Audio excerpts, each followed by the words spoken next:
شاید آپ نہیں جانتے کہ مہدی سوڈانی کون تھے، برطانوی حکومت کو ان کے ساتھ شدید نفرت کیوں تھی، جنرل گورڈن کا سر تن سے جدا کرنے کا واقعہ کیا تھا۔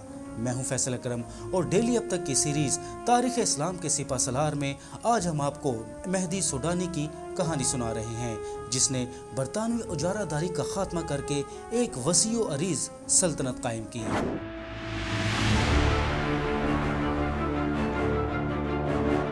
1 جنوری 1956 کو شمالی افریقہ کے اسلامی ملک سوڈان کو برطانیہ سے آزادی مل گئی، مگر آزادی کی یہ تحریک سن 1881 میں مہدی سوڈانی کی قیادت میں شروع ہوئی۔ سوڈان کے مسلمانوں نے ہزاروں کی تعداد میں اس تحریک کے دوران اپنی جانوں کا نذرانہ پیش کیا۔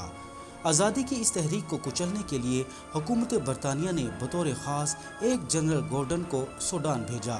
وہ بھی اس تحریک پر قابو نہ پا سکا، بلکہ حریت پسندوں کے ساتھ محاذ آرائی میں اپنی جان بھی گنوا بیٹھا، اور مہدی سوڈانی کے مجاہدوں نے دارالحکومت خرطوم کو آزاد کروا کر اپنے خود مختار حکومت کا اعلان کر دیا۔ مہدی سوڈانی، جن کا اصل نام محمد احمد بن عبداللہ تھا، 12 اگست سن 1844 کو شمالی سوڈان کے دارالحکومت ڈونگلا میں پیدا ہوئے۔ اس شہر کو 1821 میں سلطنت عثمانیہ کی طرف سے فوجی چھاؤنی قرار دیا گیا تھا۔ سن 1882 میں برطانوی فوج نے مصر پر قبضہ کر لیا اور وہاں پر برٹش راج قائم کر دیا۔ جب مصر پر برطانیہ کا قبضہ ہو گیا تو ان کا اگلا نشانہ سوڈان تھا۔ سوڈان کے عوام میں اس حوالے سے سخت تشویش اور بے چینی پیدا ہو گئی۔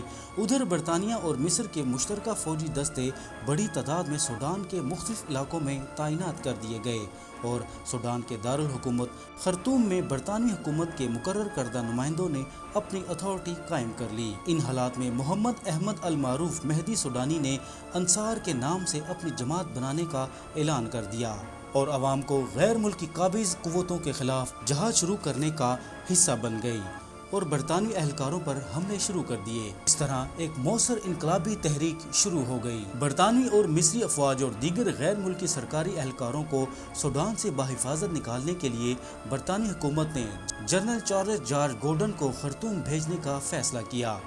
جنرل گورڈن برطانوی فوج کا ایک نامور جنرل تھا۔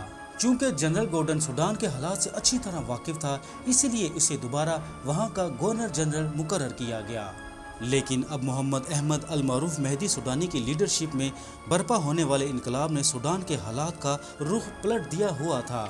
جنرل گورڈن فروری 1884 میں خرطوم پہنچا۔ گورڈن نے اپنے ایک کمانڈر کرنل سٹیورٹ کو شہر کے تحفظ کے لیے طاقت کے استعمال کا حکم دیا، مگر کرنل سٹیورٹ اگست میں انصار کے ہاتھوں مارا گیا۔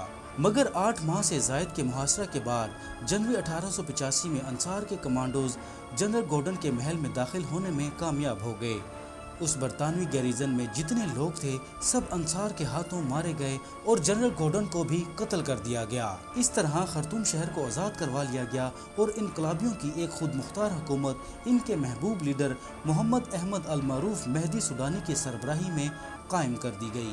برطانوی اجارہ داری کے خاتمہ کے بعد محمد احمد سوڈانی نے ایک وسیع و عریض سلطنت قائم کی جو بحیرہ احمر سے لے کر سینٹرل ایشیا تک پھیلی ہوئی تھی۔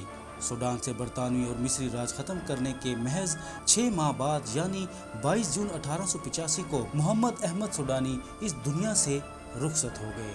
محمد احمد کی قائم کردہ سلطنت 14 برس یعنی 1899 تک قائم رہی۔ 1899 میں برطانوی اور مصری افواج نے مشترکہ طور پر حملہ آور ہو کر اس سلطنت کو ختم کر دیا اور سوڈان پر ایک بار پھر قبضہ کر لیا۔ یہ قبضہ 1956 تک برقرار رہا، مگر سوڈان کی سرزمین پر قبضہ کے باوجود مہدی سوڈانی کا جو قبضہ تھا اسے ختم نہ کیا جا سکا۔ سوڈانی عوام انہیں آزادی کا نقیب تصور کرتے ہیں۔ ان سے محبت رکھنے والوں نے محمد احمد کا مقبرہ از سر نو تعمیر کر لیا۔ مرحوم محمد احمد سوڈانی کے خاندان سے تعلق رکھنے والے امام صادق المہدی 2 مرتبہ سوڈان کے وزیر اعظم رہے۔